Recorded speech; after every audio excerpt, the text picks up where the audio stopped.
Hi hello very good evening, how are you. मुझे white sauce pasta भी बहुत पसंद है, पिंक सॉस पास्ता भी बहुत पसंद है। वाइट सॉस क्रीमी होता है और पिंक सॉस पास्ता टैंगी है। और जो ये ग्रीन पेस्टो पास्ता है ये तो मुझे बहुत अच्छा लगता है। फ्रेश है, फ्लेवरफुल है और हर्बी है।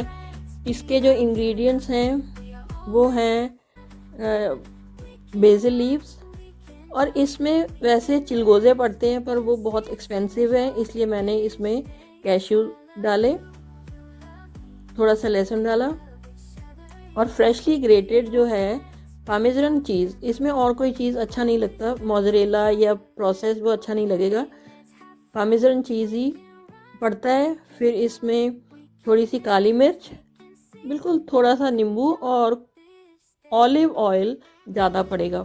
इसको मैरिनेशन के लिए 10 मिनट के लिए रख दिया। फिर इसको ब्लेंडर में सारी चीज़ें डाल के इसको ब्लेंड करना है।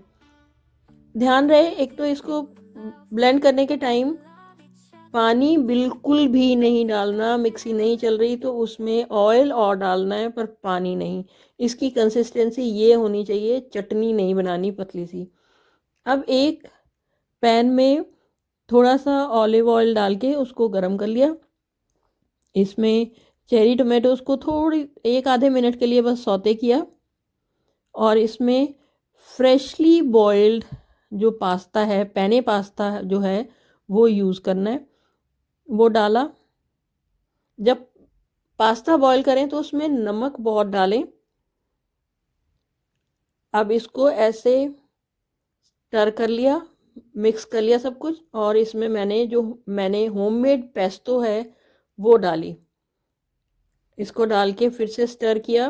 ध्यान रहे, जब पेस्टो डालनी है तो फ्लेम बंद कर देना है, गैस नहीं चलानी। बस ऐसे इसको मिक्स कर लिया, थोड़े और ज़रूरत पड़ी और डाल लिया। अब प्लेटिंग के लिए इसमें डाल लिया। गार्निश करने के टाइम एक्स्ट्रा थोड़ा सा पार्मेजन चीज़, थोड़ा सा ऑलिव ऑयल और एक दो पत्ते बेसिल के ये डाल लें तो टेस्ट और भी बढ़ जाएगा। हो गई ना क्रेविंग शुरू।